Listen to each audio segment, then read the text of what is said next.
She woke in the middle of the night, drenched in sweat.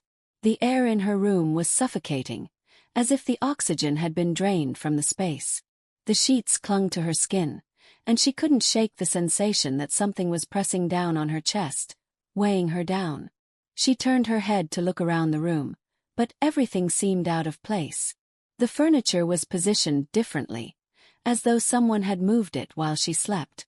Her eyes darted around the room, but everything seemed still, unmoving. The walls appeared too close, as though they were closing in on her, and she could hear a faint, almost imperceptible hum in the air, a low frequency that seemed to vibrate just beneath her skin.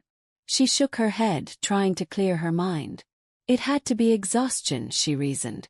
Too many late nights spent obsessing over the object, too many hours spent trying to decipher the strange engravings that seemed to mock her every attempt.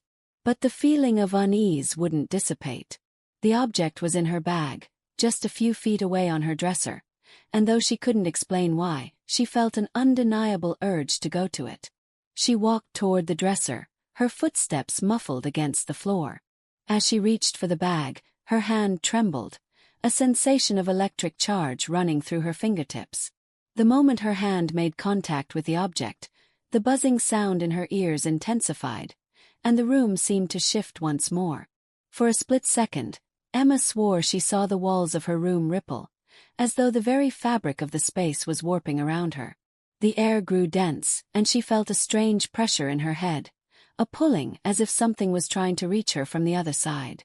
Without thinking, she dropped the object onto the floor. The moment it hit the hardwood, the sound was deafening, like the slam of a heavy door closing, an abrupt, thunderous impact that shook the entire room. The lights flickered, casting shadows that danced wildly across the walls. Emma's heart raced as the room seemed to breathe with her, expanding and contracting as though it had a life of its own. And then everything stopped. The lights stabilized. The room returned to its stillness, but Emma was no longer sure where she was. The floor beneath her seemed to vibrate faintly, and she found herself staring at the object, lying innocently on the floor, its metallic surface reflecting the dim light from the lamp. But in that moment, something inside her clicked. She understood now, it wasn't just the object that was changing things. It was her. The next morning, Emma couldn't shake the feeling that she had just experienced something monumental, something far beyond what she could grasp. The unease lingered throughout the day, growing as the hours passed. She started noticing things that weren't there, figures standing just out of her peripheral vision, shapes that moved quickly and then disappeared when she turned to face them. She couldn't explain it. It wasn't a trick of the light, she knew that much. She saw them clearly, just beyond her reach. Every time she tried to focus on them, they vanished, leaving only a lingering sense of wrongness. Her co-workers noticed a change in her too. She had always been the reliable, calm one, but now there was an edge to her. Her hands trembled as she typed, her eyes darting nervously from one side of the office to the other. She found herself zoning out during conversations, hearing half-formed words that seemed to come from nowhere. The whispers were getting louder, more insistent. They were no longer just in her mind. They followed her, echoing in the corners of the office, in the spaces between the words people spoke to her.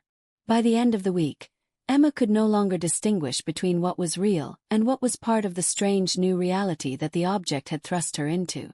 At night, she lay awake in her bed, watching the shadows move. Every noise in the apartment seemed amplified, every creak of the floorboards, every rustle of the curtains. She could swear she heard soft footsteps behind her, always too close, too faint to be real. Her own reflection in the bathroom mirror looked different, eyes too wide, lips slightly parted as though she were frozen in mid-breath. But when she turned away, the reflection remained, staring back at her with a knowing expression.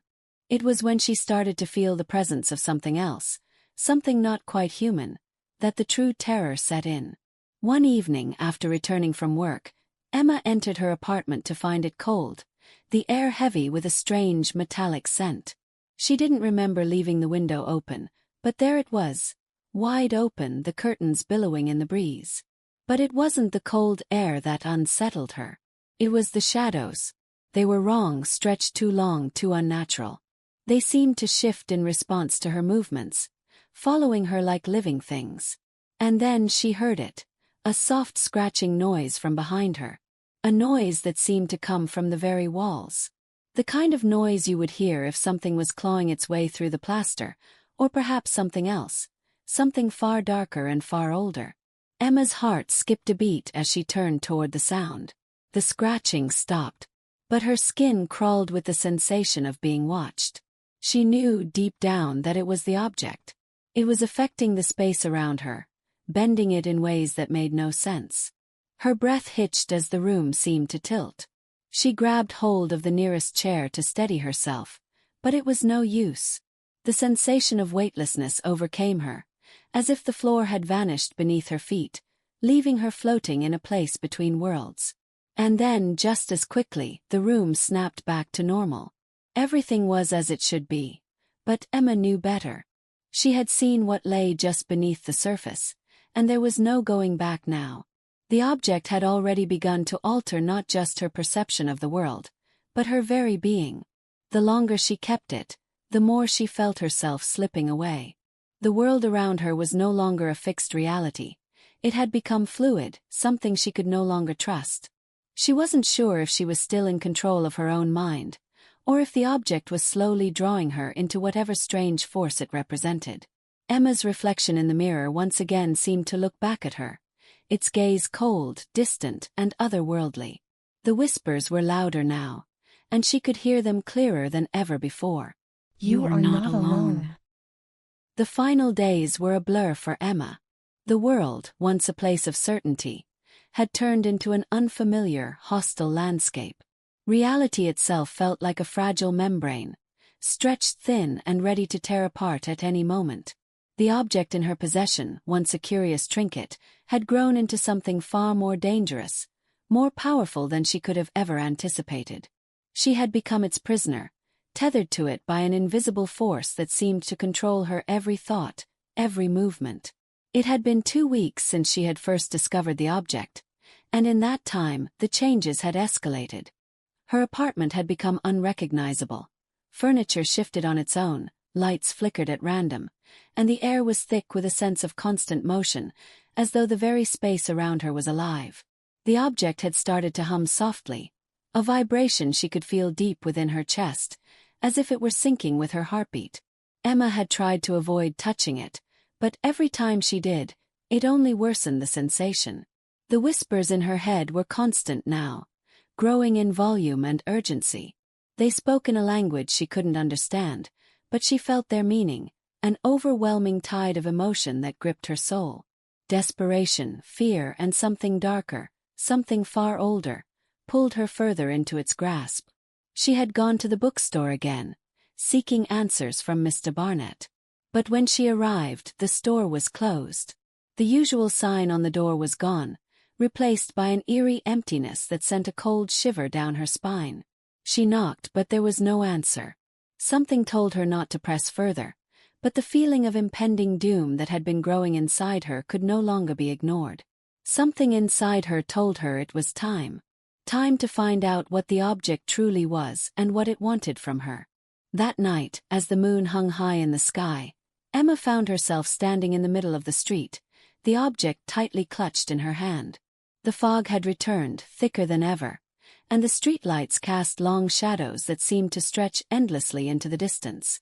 There was no one else around, no sounds of cars or people, only the oppressive silence that filled the air like a living thing. The whispers had grown louder in her mind, and now they were no longer just words. They were thoughts, overwhelming her with a sense of urgency. Go to the old warehouse, they seemed to say. It's time to open it. It's time to understand. The warehouse she knew was abandoned, just a decaying shell of a building on the edge of town, long forgotten by everyone but the few who remembered its dark history. Without fully understanding why, Emma began walking toward the warehouse, the object still warm in her hand.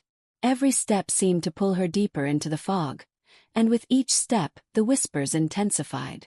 The closer she got to the warehouse, the more the air seemed to shift around her, the atmosphere thickening with something that was almost tangible, something that pressed against her skin.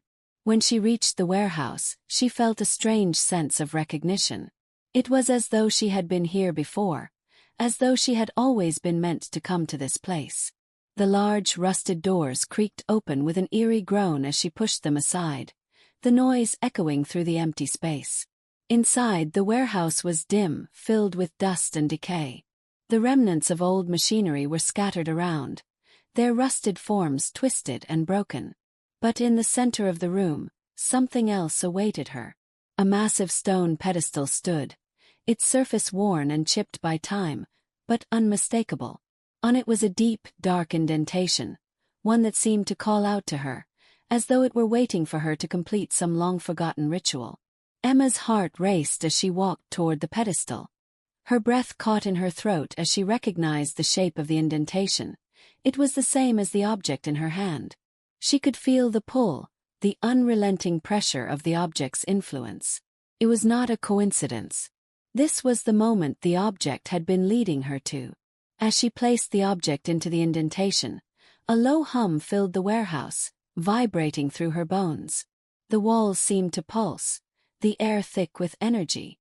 She felt her body stiffen, her breath shallow, as the space around her began to warp once more. The object began to glow, its engravings shifting and twisting into forms she couldn't comprehend. And then it happened. The floor beneath her feet cracked open with a deafening sound, and a burst of blinding light shot up from the pedestal, illuminating the entire warehouse. Emma staggered backward, her eyes squeezed shut against the intensity. The light felt alive, as though it were reaching into her very soul, pulling her into another reality, another dimension. She could feel herself being torn apart, unraveling, as the whispers became deafening, merging into a single unified voice. It's time to return. The words echoed in her mind with a finality that struck her to her core. She felt herself falling, the world around her spinning out of control, and then, suddenly, everything stopped. The light faded. The noise died down. The object was still embedded in the pedestal, but Emma was no longer standing in the warehouse. She was somewhere else. The ground beneath her was soft, almost fluid.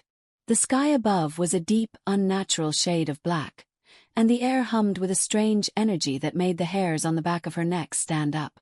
There were no buildings, no people, only a vast, empty expanse that stretched as far as the eye could see. She felt weightless, as though gravity itself no longer had a hold on her. But the whispers were still there, still in her mind, still pulling at her consciousness. You've made it. Welcome to the other side. Welcome to the truth. Emma tried to move, but her limbs felt sluggish, unresponsive. The object in her hand pulsed with a strange rhythm, and as she looked down at it, she saw the engravings once again shift, morphing into patterns she could almost understand. She felt herself being drawn closer to it, as though the object was the only thing anchoring her to this strange, alien place. And then she understood. This was not a simple object, it was a gateway. A doorway to a place beyond time, beyond reality. A place where the rules of the physical world didn't apply. It had been calling her here, guiding her all along because she was meant to be here. She had been chosen. But chosen for what? The answer came to her in a rush, a realization that washed over her with the force of a tidal wave. She had not merely stumbled upon the object by chance. She had been drawn to it, just as the others had been drawn before her. She had become a part of something much larger, something far beyond her understanding. And now there was no turning back. As the truth settled in, Emma knew what her final task would be. To stay, to become one with this place, or to return, if it was even possible. But as she stood in the darkness, a realization struck her. There was no longer a difference between the two options. In this place, in this moment, both were the same. And Emma, once a simple woman with an ordinary life, was no longer just human. She had become a part of the strange, eternal force that had awakened her. And now, it was time for her to understand its full, terrifying power. The object had completed its work. And she had become part of its grand design.